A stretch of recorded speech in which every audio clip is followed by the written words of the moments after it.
What's so cool about this is that we have the ability to provide objective measurement to the performance of the brain in such a small amount of time. And now we can use that in a number of different things. So we have, cardiovascular doctors that are utilizing this and showing the correlation between heart and brain performance. And it's amazing to see the difference when we get blood pressure under control, we improve the diet, we improve oxygen proliferation through exercise. We have a cardiovascular guy that's showing 60, 70% increases in the values that we're measuring in less than 3 months. And so it's that direct correlation between the heart and the brain that we've never had access to look at before. This is the Anthropology Podcast, the podcast where we optimize the bodies, brains, and lifestyles of entrepreneurs, go-getters, and world-changing innovators. Welcome to the Anthropology Podcast. I'm your host, Dr. Megan Walker. As a naturopathic doctor and anthropologist, I optimize the health and performance of badass women working to change the world as entrepreneurs and go-getters. People exactly like you. Your business, body, balance, and inner badass. These are the themes we are exploring. So if I asked you to measure your inner badass, what would you say? If I asked you what the objective data was that supported your badass status, would you have an answer? My guest today is the director of sales of a company called WAVi. His name is Paul Sorbo, and I met him at a conference last December. In fact, I lurked around his booth for about 2 days straight because I was so fascinated in the technology that they had. I think quite literally, the WAVi scanner is a tool to measure one's state of badass, because what the WAVi scanner does is it actually measures brain activity. The WAVi is an EEG scanner, and what that enables us to do is actually measure raw brain waves to get a sense of not only the amplitude of connectivity, sorry, geeking out on science here, but also the types and density of waves that we are seeing within the brain. In short, what we can actually do with the WAVi scanner is measure how well your brain is working. To me, the most badass feature of any individual is what actually happens between their ears. And I brought Paul here today to not only talk to us about some of the most cutting edge biohacking tools in the marketplace, but we had a direct discussion about how we are actually bringing the WAVi scanner to you. That is right. We've got a few little details to sort out, but it is quite literally in a box in a room above me. And the WAVi scanner is going to be one of the first of its kind in Canada, and we're going to have it available in Toronto. So if you have an interest in how you can actually start to optimize your brain health, how you can clarify your ability to think and execute, and quite literally how we can measure your human potential with some really amazing, well-established, FDA-approved, extremely researched tools, then my friends, we have an episode for you. It is my absolute pleasure to introduce you to my guest today, Paul Sorbo, who's going to be bringing you all the deets on how we can find out more about your brain. Paul Sorbo, welcome to the Anthropology Podcast. Thank you for having me. I appreciate it. Well, I always say I'm super excited to dig into this topic. I wish I had a different word coming to mind right now other than super excited. I'm going to go with I'm like bursting with like energy related to this topic, because sitting upstairs in a box in my living room is a WAVi brain scanner. And we are about to introduce this to our clinical audience, and we're about to start using this in practice. And you are the man who's going to talk us through what this is all about. So Paul, share with us what you do with WAVi and what the heck I am talking about when I say I have a brain scanner sitting in my living room. Absolutely. Well, first and foremost, thank you for having me. I will use the word ecstatic to be here and to be able to work with you here in the future. But just simple and easy, WAVi as a company is a performance brain platform. So we look at some measurements of brain performance to be able to provide a snapshot for individuals, doctors, practitioners, to really just look at the performance of the brain. And it's so easy to use, which is what excites us so much, that we're able to get this information out to people, individuals, doctors, because it's kind of that last frontier. We look at every other piece of the body. We look at heart health. We look at all of those types of things, but we're not able to look at the brain, or we weren't able to look at the brain until now. And that's what we're so excited about. Well, I had a patient recently and she came in, she was like, I want to work on brain health. And I said, great. And she came in a few months later and I said, how are you feeling? And she said, really good. She's like, I think my brain is getting better. And I said, well, how do you know? She's like, I think I'm a little bit faster with my Sudoku.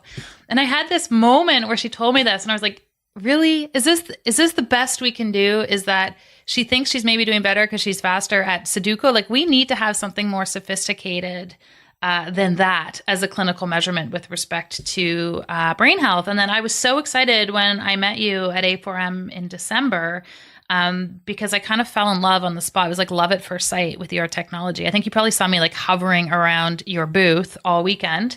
Which is great. Yeah, right. Because I wanted to get another glimpse of the brain scanner. But take us through, like, what is the WAVi? What does it look like? People keep asking me about it. I'm like, it kind of looks like a bicycle helmet with lots of little people are deeply curious about what's in this magic box upstairs.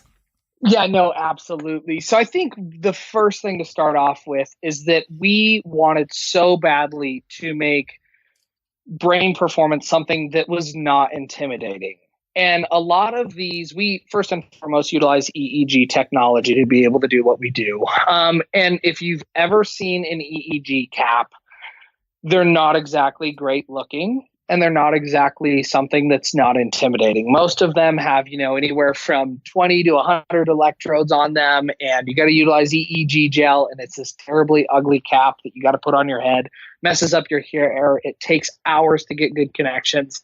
So our founders really, the important thing to them was something that not only was reliable and provided just phenomenal data, but also something that was aesthetically pleasing. So we spent a lot of time developing our cap, and it actually even one of our business partners is the original founder of Crocs. So we were able to utilize a really, really lightweight, durable material to create a helmet. And then from there, we worked with Momo Design out of Italy, that's the racing group, to help develop this kind of, for lack of a better term, revolutionary EEG helmet. And it looks just, in my opinion, it is so clean looking. They have this carbon fiber looking bicycle helmet kind of look on them that, but it's, if you take the, durable, lightweight material of a Crocs, shoe, it's just amazing to see how technology can be utilized. So it's got that. And then obviously the full software and the computer that it plugs into, and all of a sudden you're able to do a brain scan in less than 15 minutes. I'm buzzing here. Okay, so for people who are sitting there, they're like, that sounds so great. I get to wear a Croc on my head that looks like a bicycle helmet, and I'm going to do this EEG thing. Paul, what's an EEG, and what does it measure? Yeah, so EEG looks at your raw brain waves, and EEG has been utilized in a number of different facets throughout the last, multiple years, and we're still finding out more and more about it. A lot of people are going to be familiar with EEG from sleep studies and or epilepsy is really where you saw that practicality based in the past. But what we're finding is that through algorithms, we're able to pull data from EEG that is extremely applicable to the brain's performance. And so that's what we kind of did. Utilizing EEG and looking at the raw brain waves, we're able to provide people a set of data that is just very simplified, looking at their performance of their brain in a quick little snapshot. And we're able to use that to compare over year basis to see how the brain is performing on a year-over-year basis in a number of different aspects, and or with snapshots comparatively speaking to whatever they may have going on at that point in their life. Yeah, and to be clear, no one is going to have to walk around with this fancy looking crock on their head. They're going to be in the office. So, so take us through when you're measuring brain performance, what are you actually getting the brain to perform? So people are coming in, they're putting the device on, they're sitting in front of the computer, and then what actually happens? And why are those things happening?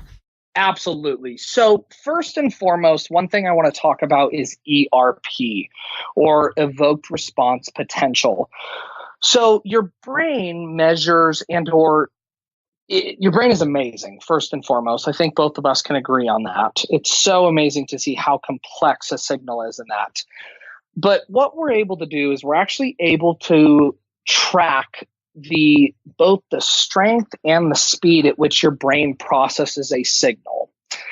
And the specific value that we look at is a value called P300. Now, this value has been used for 30 years, and it's applicable to a number of different things in the human body.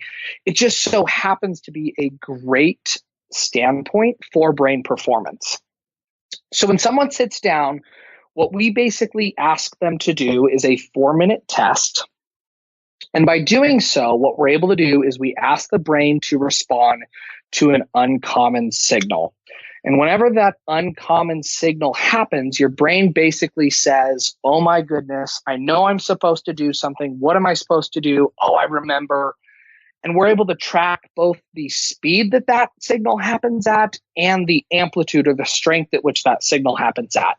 And then we can compare that to a normative database to kind of see where your brain's performance sits, and or compare it to yourself on a year-over-year basis or every 6 months, depending on what kind of the interventions that are being taken by the clinician or the individual is, to kind of have a baseline to then compare the post-scan to.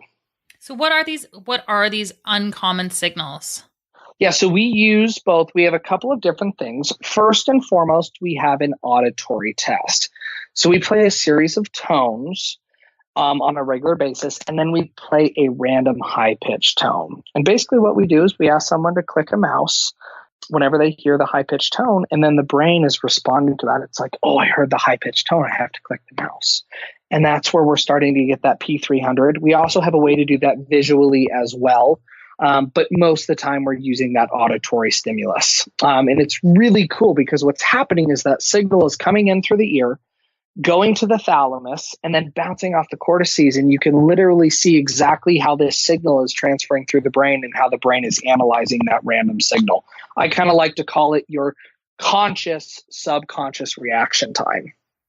And so are we seeing correlations in terms of the improvements of these scores or speed in relation to what? So people improve their diet and we're seeing shifts in terms of those scores. People stop multitasking as much and we're seeing improvement of those scores. Like what sort of things are actually having influence in terms of those P300 scores? I think that's a great question, first and foremost, because I think a lot of this is all about human optimization, right? And that's where a lot of us focus. What's so cool about this is that we have the ability to provide objective measurement to the performance of the brain in such a small amount of time. And now we can use that in a number of different things. So we have, cardiovascular doctors that are utilizing this and showing the correlation between heart and brain performance. And it's amazing to see the difference when we get blood pressure under control, we improve the diet, we improve oxygen proliferation through exercise. We have a cardiovascular guy that's showing 60, 70% increases in the values that we're measuring in less than 3 months. And so it's that direct correlation between the heart and the brain that we've never had access to look at before. Obviously, diet and nutrition is always going to be key. You know very well about me that that's kind of my background. And just getting people to understand what they're putting in their body, the food that's fueling them. We have practitioners, health clubs, individual biohacking labs that are showing that, just getting that under control and that physical exercise is just so important for that performance of the brain. The other places that we're looking at is we're looking at traumatic brain injury. And now we have a way to not only just look at it, but quantify what that looks like. And what we're finding, or what our practitioners are finding, is that there is a huge correlation with that P300 value and traumatic brain injury. And there's a huge drop. You can kind of think about the brain voltage and the brain as a battery. And what we're finding, and what a lot of our practitioners are finding, is that through events like traumatic brain injuries, concussions, those types of things, that voltage is dropping in almost as much as half. And it's just amazing to see. And then we're able to measure that. As long as we have the baseline, our practitioners are able to not only measure the strength that is decreased, but then also the post care, and see where the brain is performing, 2 weeks after the event, 3 weeks after the event. We have a phenomenal practitioner that's utilizing this in stroke patients and showing exactly what his interventions are doing. So it's so cool to get that objective measurement for these individuals to be able to measure. Yeah, that's so interesting. And you mentioned the heart and the brain performance. Have you ever looked at correlations between heart rate variability and improvements in their scoring with respect to the WAVi? We directly haven't, but we have some practitioners that are doing that, and we're looking at a couple partnerships that are kind of in the process of it. I will tell you that kind of under wraps is some stuff with heart rate variability and looking at performance of the brain. And we're really excited to see where that kind of goes. Unfortunately, we don't have the data yet, but we're in the process of kind of gathering that data. And that's what's so cool about this, is it's a collaborative effort between everybody to continue to build this data, because nobody's ever had access to this before. Well, and I will say too, just as like a little prelude to our audience, that not only is my WAVi scanner sitting upstairs, but I have 6 brand new heart rate variability monitors sitting in our office at work. And so what will start to happen probably in early July in our practice is every new patient who comes into our practice, and for existing patients, we'll have a whole process for them as well. They'll be put on a heart rate variability monitor 24 hours a day for the first 2 weeks that they work with us. And also within that first 2 weeks, they're going to do their WAVi brain scan. So we're going to start to be able to look at the correlation of those two data points at the onset of someone's care, and then as they move through benchmarks in terms of progress within our clinic. So I'm really excited to start to see what some of those shifts like certainly for the high performers that we're working with. Absolutely. No, I think that's key. And I love what you guys are doing, obviously, because you're truly looking at the entire puzzle, for lack of a better term, when it comes to, the body. You're taking heart rate variability, you're looking at their heart performance, you're looking at their brain performance, you're looking at all of the different markers. And I think that that's where, these individuals need to be. People need access to this information. And, that's a whole nother talking point. But, as you and I kind of talked about at A4M, a giant project of WAVi is our cloud initiative, and continuing to build that database so that individuals have access to this information. Yeah, I totally love it. And just as an aside, like I'll just share in terms of my own philosophy, and certainly for the benefit of our listeners, I think we've had this really hard push for the last 10 years with respect to, I'm going to say, complementary medicine and human potential medicine and all these things around how do we find these cutting edge treatments. And then what I have happen is that consumers of healthcare come to me and they say, listen, like, it's so cool. You've got all these treatments and all these IVs and all these different things that we can do. But, at the end of the day, like, don't tell anyone. I'd actually just want to figure out how I can do this with food and exercise and meditation, like the fundamentals. That's what people are most compliant with. So I'm really deeply fascinated that if we actually start to give people access to metrics and insight with respect to their own physiology, if we're actually going to see that it's more about how do we effectively sequence and strategically build out a lifestyle plan for people, as opposed to needing to have them on millions of supplements and interventions and IVs and all of these different pieces. There's certainly a place for that, especially when people are unwell. But when we're working towards optimization, I actually think tighter metrics and measurement of physiological potential is going to mean that we need less intervention on a treatment side. So I'm excited to see that. Oh, I love what you just said. I think that is so key. And I want to hone in on one thing that you just really, really, really, really, really hit home, and that is the metrics. And what's so important about that is something that's not being measured cannot be improved. And that is what excites Amen. me. We now have the technology to be able to, and I'm not even just talking WAVi, but we have all of these performance metrics that we can now measure for human optimization. And to me, there's never been a more exciting time to be able to look at healthcare because, for me, it's not about the interventions, it's about the lifestyle.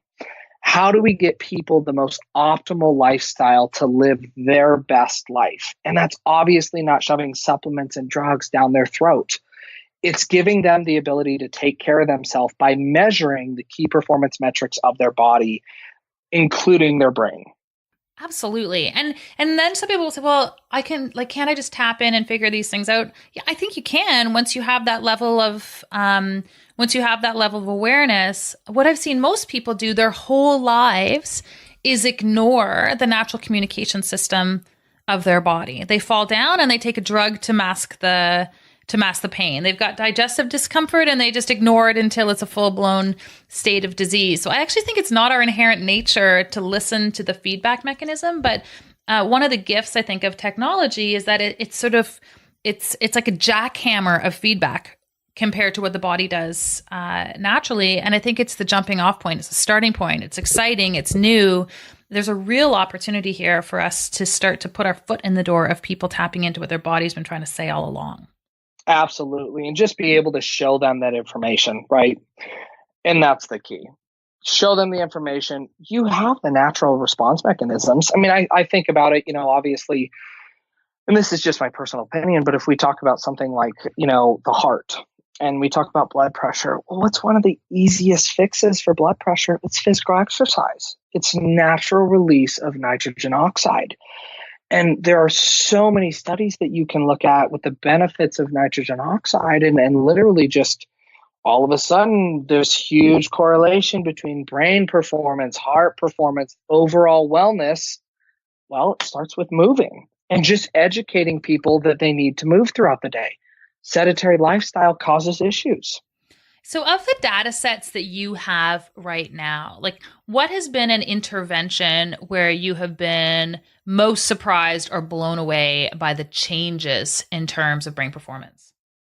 Yeah, no, I think really the one that really continues to hit home for me is that correlation between, the heart and the brain. That is just absolutely astonishing.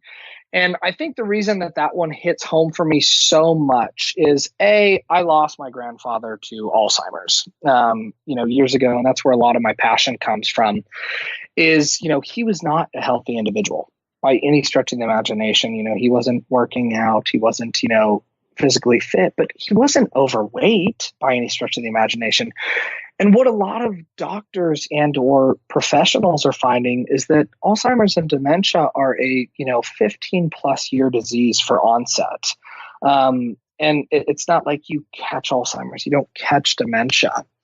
And what's amazing to me is that, when you ask people, or at least when we talk to practitioners, they ask their patients, is heart health something that scares you? It's something that scares people, but it's not a huge motivator for them, right? Because you can get stents, there are things that you can do to help repair the heart, even after a heart attack, right? But then all of a sudden, when you start to talk about the performance of the brain, and you show people that by having an unhealthy and or subpar performance of their heart, and then there's subpar performance of the brain, it's amazing to see the compliance that individuals have. All of a sudden, it's like, oh my goodness, I need to increase the performance of my brain. Because there is so much that's still not understood about the performance of the brain. And those diseases like Alzheimer's and dementia are so scary for people because we know so little about them. Yeah, absolutely. And, when we talk about Alzheimer's and we look at it from a mechanism, it's on the spectrum of cardiovascular disease. And many experts describe it as cardiovascular disease of the brain. So it's a really similar mechanism that that's being triggered with respect to neurological tissue. And I totally agree with you. Like whatever we can do to galvanize people to take action, especially with respect to heart health, which is still the leading cause of death and disability amongst North Americans, then I'm really excited to see the potential. No, absolutely, and I think it's so important. I agree with you 100%, and it's just amazing, and a lot of this starts at the sub-root of just literally looking at the lifestyle, the nutrition, the exercise of individuals, because that has such profound effects for cardiovascular performance, which then what we're finding through these scans and through this database has such a huge correlation to the brain performance. And if we can continue to educate people, continue to build the database behind that, we can literally show people how maybe one day through expert analysis and through the cloud database that WAVi is continuing to compile, maybe, a lot of these experts are saying, hopefully we can prevent dementia. Hopefully we can prevent Alzheimer's. And there's a lot of experts that believe that those are preventable diseases. Yeah, it's so super exciting. I want to get a sense from you, and you may have zero answers to any of these questions because I haven't prepped you on them. But this is just now my like clinician curiosity. That's like, have you guys and frankly, if you don't have data on this, then we're going to look at all these questions clinically. But anything in terms of looking at the influence of alcohol on brain performance, either in the short term or long term? To be perfectly honest, there's not a whole bunch of data sets from there. That's okay. There will be.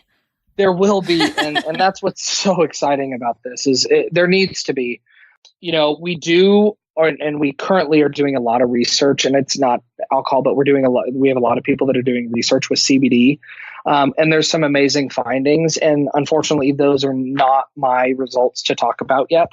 But I cannot wait. And there is so much information out there that can be accessed with that. But it is so exciting to see that we are able to research these things. I obviously have my personal opinions about alcohol, and I'm assuming that we are absolutely going to see a correlation there. But until we have the data sets, we really don't know. I'm totally smiling here because I'm dying to throw a dinner party, and I'm going to say to people, the caveat is that I get to scan your brain before dinner and wine and after dinner and wine, and we'll start these short-term studies. And I think that is so key, and that is what's so exciting about individuals like you continuing to push the envelope in medicine and truly trying to innovate. And not only that, but just bring the information to people. And this is, what's so important is that people need to understand that these tools are out there, and it's aligning with the right individuals that are willing to look at those, performance metrics across your whole body, and that just don't continue to get bought into the system and live under the radar. Well, yeah. And, I kind of joke about my I'm going to scan your brain at my dinner party. But my friends know I'm probably not. But you're going to. Right. This will not be an ethics approved study. We're just going to run it. But one of the things I find so fascinating is our clinical space is right down in the downtown core of Toronto. I affectionately refer to the buildings around us as the towers. They're full of people. Half of them are all exposed to. We have a different healthcare system here in Canada, but opportunities to have access to clinics where they have executive medicals done.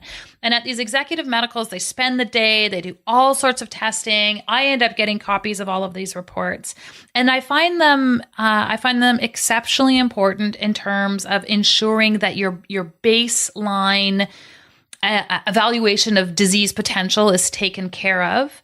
But what's fascinating to me is literally companies are spending thousands of dollars a year for their executives to run through these executive medicals. And there is zero evaluation with respect to how close an executive is to executing at their highest potential.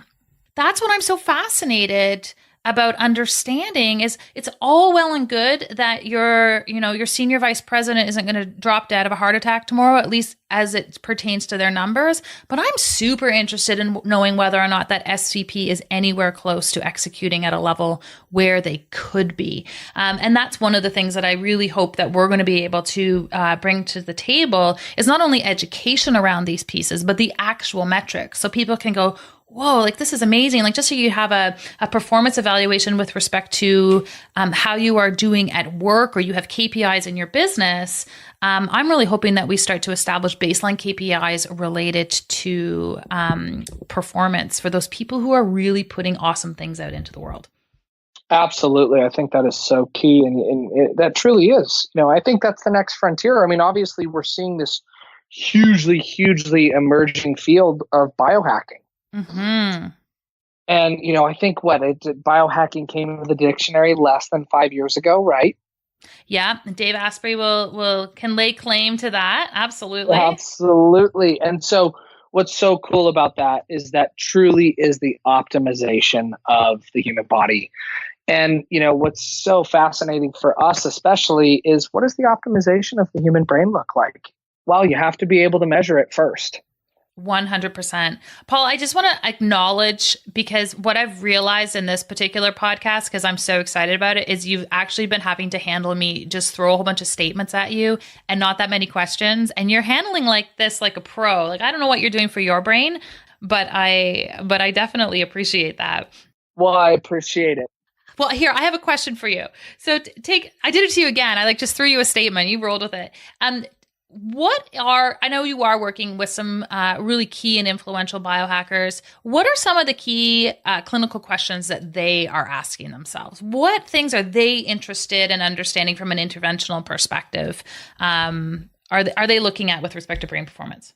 Yeah, so with brain performance, the two things that we really measure and that we really hone in on with the WAVi system is we look at the P300 latency, which is basically the speed of the subconscious conscious reaction of the brain. So we're timing that signal coming in from the ear to the thalamus and then bouncing across the cortices. So obviously a lot of them are interested in that. And what are different interventions that they're looking at to see, is that something that can be improved? Mm-hmm. The second thing we're looking at is the voltage, and that's the strength of the signal. And I kind of like to call it the available cognitive resources. And I would really, really encourage people to, educate themselves on the performance of the brain and the metrics of the brain and how it kind of functions. But what we're finding about the brain is that there's a point where I know a lot of us talk about multitasking and how important it is, but what you're finding with the brain is that the more stimulus that you give it all at once, the less efficient that it becomes at processing those signals. And that's amazing to find, because everyone always talks about, oh my goodness, you need to be a great multitasker. Well, maybe through these data sets, what we're going to find is that you need to be able to give your all to that one stimulus at that one time to be the most efficient. And so that's what we're able to look at. Now, on the other side of things, and you asked about kind of the values that they're looking at and the interventions that they're looking at, there are so many things that we're looking at for overall body health, whether it's infrared light therapy, whether it's shock therapy, whether it's cryotherapy, whether it's just physical exercise. And I think that's one of the biggest biohacks that you can have is just the physical exercise, as well as the nutrition coming into your body. I think it's so important to show the data on that is relating to the performance of the brain. The better you feed yourself, the better that you give your body the raw nutrients that it needs and give it optimal, conditions, the better the performance, you would assume to see in all metrics of the body. And I think that includes the brain. And one thing that I don't think a lot of people talk about nearly enough, especially in the States here, is the imbalance of omega-6s and omega-3s in the body. And I think a lot of people are going to continue to look at those, imbalances. Obviously, there's going to be a different opinion with everyone that you find, from ketosis to low carb to carb cycling. It doesn't really matter what that diet is, but what is optimal for that one individual's performance. And that's the information that we're going to be able to look at in this biohacking sphere, because we're not only measuring, blood panels, we're not only measuring cardiovascular output, we're not only measuring O2 output. Now with some of these, cutting edge places like what you guys are doing, we can measure the performance of the brain and we can see what all of those things do. Yeah, it's really exciting too, this idea that we can start to identify individualized biomarkers that we track for each patient. So if they have a history of cardiovascular disease, I might track something totally different than if someone has a history of autoimmune conditions, for example. But certainly the metrics with respect to brain health are something that we're going to watch for everybody. Paul, what kind of experience have you guys had as a company in terms of looking at kids' brain health? And if you have, how does that differ from the outcomes you're seeing in adults across the board? So the first thing to remember for us is that we're fairly new to this. We have data for the last 10 years, but we're new to market. And a lot of the work that we've done with kids in particular is actually work with school athletics. We were actually in a 6-year study with CU Boulder. Now, it is a published study, and it was actually it was a double-blind study on concussion protocol. And we were the objective measurement tool. And what's really, really astonishing to see, like we talked about a little bit, and I have to be very careful about how I talk about this, but we really are looking at the effects on the performance of the brain with protocol when it comes to concussions. And this is an amazing study when you find that players are either taking X amount of time off after a concussion or going right back to play. There is a significant difference in the performance metrics that we measured, even at the end of the season for them. And so the key behind that is really being able to look at that for hopefully, inevitably, we can look at that at youth athletics and be able to provide some quantitative measurements when they're going into sports. And what a lot of practitioners are finding is it's not just football. Women's soccer in particular is something that is extremely affected by concussions. And how are we looking at those children's individual brains to be able to give the best data possible so that they are the best protected as possible, if that makes sense? The other thing that we really look at, and one of the markers that we pull on our WAVi system, is a ratio between two of the waves, and it's the theta and beta that we pull a ratio between. And through a whole bunch of studies, there are a couple of different articles out there that actually can look at that ratio as a, not a diagnostic marker by any stretch, but as a correlatory marker for ADD and or ADHD.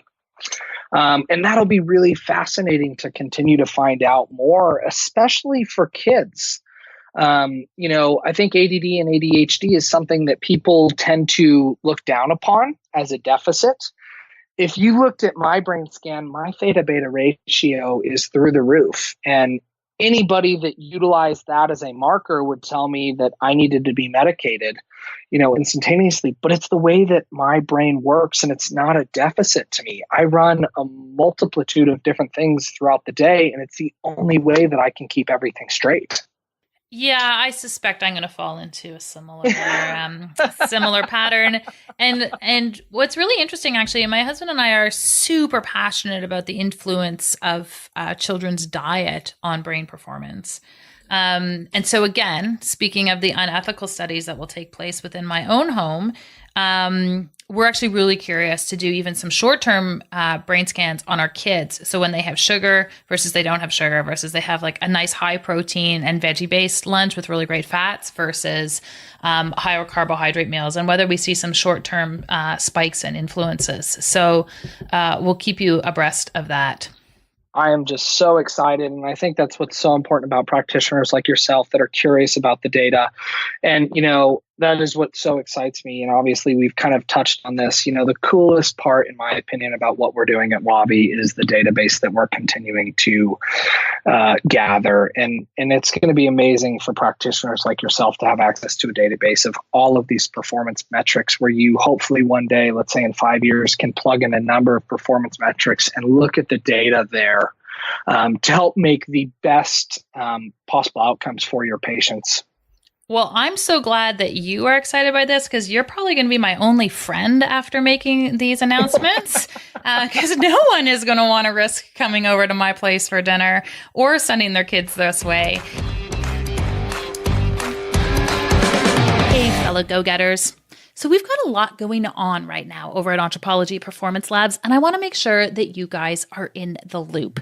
We have groups and contests and quizzes and meal plans and all sorts of things that you can get your hands on. And the best place for you to be in the know is actually to ensure that you are following and hanging out and engaging over on the gram. My personal handle, which is at Dr. that is Dr. Megan Walker, is where most of this activity is currently taking place. And so I'm going to invite all of you to come on over and to follow and to play along. This way you can engage with our weekly guests, get direct links to some of the things that they're talking about in our show notes, and have access to some of the coolest new quizzes, ideas, and games and links that we have in the pipeline over at Anthropology. Head on over to Instagram, hit follow, and let's keep in touch. My handle over there is at Dr. Megan Walker, and let's keep the conversation happening.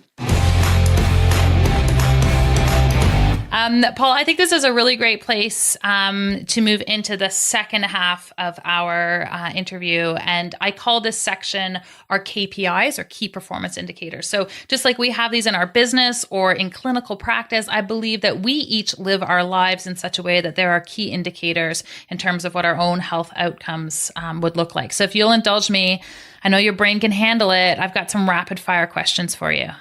Let's do it. I'm excited. Okay. Paul, who's inspiring you right now?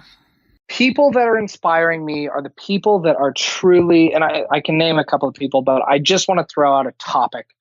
People that are continuing to push the envelope and they don't care about the politics. They don't care about the recognition. They care about doing the right thing. And there's a number of individuals out there, the Dave Aspreys, the Martin Tobiases, the labs, the doctors that are truly continuing to innovate, the Tony Robbins of the world, people that care about the overall wellness of us as a society rather than just looking at how they can utilize and make money. Those are the people that are going to make a difference in this world. And that's what I continue to aspire to be.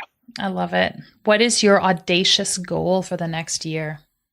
My audacious goal for the next year is to get as many WAVi systems out there and get practitioners using them, biohacking labs using them, and just continue to grow this database and this movement of brain performance and get people to realize that this is a metric that you can look at now. It is not data that is unobtainable. It's not intimidating. And just continue to spread the word about the things that, we can do as a society to help the performance of our brains. Awesome. What is the one thing you are most consistent with respect to your health? For me, it is my physical exercise. I have a background in nutrition. I have a background in pre-med, and through my history, that really is where my career started, was through physical exercise, bodybuilding, personal training, the whole shebang. That is just always something that I try to do my absolute best to stay up on. It is what wakes me up. It is what wakes my brain up. I cannot stress the importance enough about physical exercise in someone's daily lifestyle. What is something totally badass about you that people would not otherwise know? That I have a crazy theta beta ratio and that it is the only way that I am able to do. No. I really do. I was not a good high school student. I'll just be 100% honest about it. I was the kid that didn't do homework. I didn't realize, I didn't think that homework was important because I could pass every one of the tests. And I think a lot of that has to do with the way that my brain functions. But I want people to realize that that's not a deficit in life. You have to play to your strengths, not your weaknesses. And the more that you're able to surround yourself with people that complement your weaknesses and build up your strengths, the more that you can accomplish. Yeah, I totally love that. I'm so over playing to weaknesses. It's great, great advice. What do you do for fun or play? Fun. My wife and I live here in the beautiful state of Colorado. We are huge outdoor peoples. I've been a skier and a snowboarder my entire life. I love to mountain bike. We love to get outdoors. We have a condo up in the mountains. So, every chance that I can be up with the fresh air, I'm always there. I'm also a car connoisseur. So anything mechanically inclined, I am do that. And then I'll be honest about, I am a complete nerd on the inside. So I am always researching new diet fads, new exercise fads, new brain performance studies. And I actually do that for fun, as much as it would probably not amaze you to hear so. I'm not surprised at all.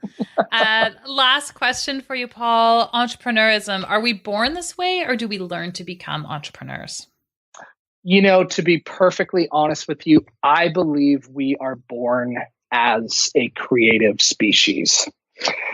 And I really want people to look at this.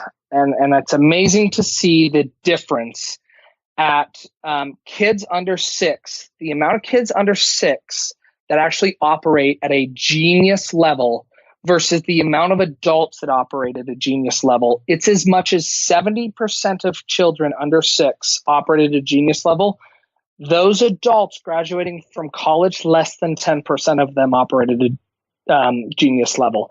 And I think that there's a correlation there. And I would really, really, really encourage everyone to look at that, because it's amazing to see how society can kill creativity. 1, I love that statement. And 2, no one has ever geeked out on that question before. And I'm kind of excited that you did. Paul, I lied. I have one final question for you. And in my sheer excitement to talk about WAVi, I skipped the one question I have asked everyone on our last 114 episodes, which is, how did you get to this place in your career? How is it that you are shouting from the mountaintops that we need to measure the performance in our brain? What's the journey that got you to this place? I'll try and keep this as short as possible. My journey started, I've always had a passion for the human condition. From the time that I can remember in middle school, I've always been fascinated with the human body and human optimization, no questions asked. And that continued into college for me, where I went to go get my pre-med degree. Went through that whole process. At the same time, I started a business out there of nutrition stores. And through both of those at the same time, multitasking a pre-med degree and preparing for the MCAT, while also running a multi-location business, I found that you can manipulate the human body to create results without having to put people on drugs, without having to put people on these life-altering protocols. And so it just continued there. Obviously, I told you I lost my grandfather to Alzheimer's. That sparked a passion there for brain performance. And then I think it's just allowing yourself to be vulnerable to opportunities that come into your life. I'm a huge person on mindset, and I'm a huge person on just being vulnerable to those opportunities. When you're closed off and when your mindset is closed off in a negative space, you're not open to the opportunities that are in front of you. When you're a positive person and you surround yourself with the positive capabilities that can happen in life, you are 10 times more likely to take up opportunities that present themselves. And so, for me, it didn't end up going to med school. I took the MCAT and, I decided to take an opportunity. It didn't work out, but I don't believe in failure. I believe in failing forward and continuing to grow and learn from opportunities and then taking advantage of them when they present themselves. And all of a sudden, I'm here talking to you. I have a pleasure of getting to represent, in my opinion, one of the coolest companies in the world, as well as owning a different set of companies myself. But it's just absolutely amazing what the power of positive mindset can do. Well, I'm just so darn glad I asked that question. Thank you. Thank you so much for sharing and for being with me here today, Paul. I know people have questions about the WAVi and all the cool stuff that you guys are up to. In addition, we're going to send people to our site and how they can learn more in terms of booking. But where can you tell them to go to learn a little bit more and go even deeper on some of the research and cool stuff that you guys are doing? Absolutely. Any questions, comments, concerns, any of those types of things, please direct to our website at wavimed.com. There is a form on there, and I will make sure that I get it set up that all of those questions come directly to me. And we'll make sure we get taken care of as far as whether it's practitioners that are interested in carrying something like WAVi, and or if it's individuals where they can find more information about individuals like yourself that are being able to practice these types of scans. So that would be a great place. Obviously, you can find me on social media as well, which I'm continuing to be my enthusiastic self on. And those are probably the best two places. Well, thank you so much, Paul. And if people are interested in learning more about how they can get their WAVi scan done at our clinic, I'm going to suggest you subscribe to our podcast, the Anthropology Podcast, and you also make sure that you head on over to our clinic website, which is anthropologyperformancelabs.com. Hop on our list, and we're going to be sending out all sorts of juicy details in the next few weeks about how you can get your scan, how you can get yourself all geared up with heart rate variability monitors, and how we can set you on a whole new course with respect to your health. Paul, thank you so much for being here. We'll put all of the links in the show notes. You were such an interesting guest. I really appreciate your time. I appreciate your time. Thank you for having me. And I am so excited for what we are going to do together in the future. I'm buzzing, like literally buzzing. Wish people could see my face right now. I'm like, this is going to be so great. Thanks, Paul.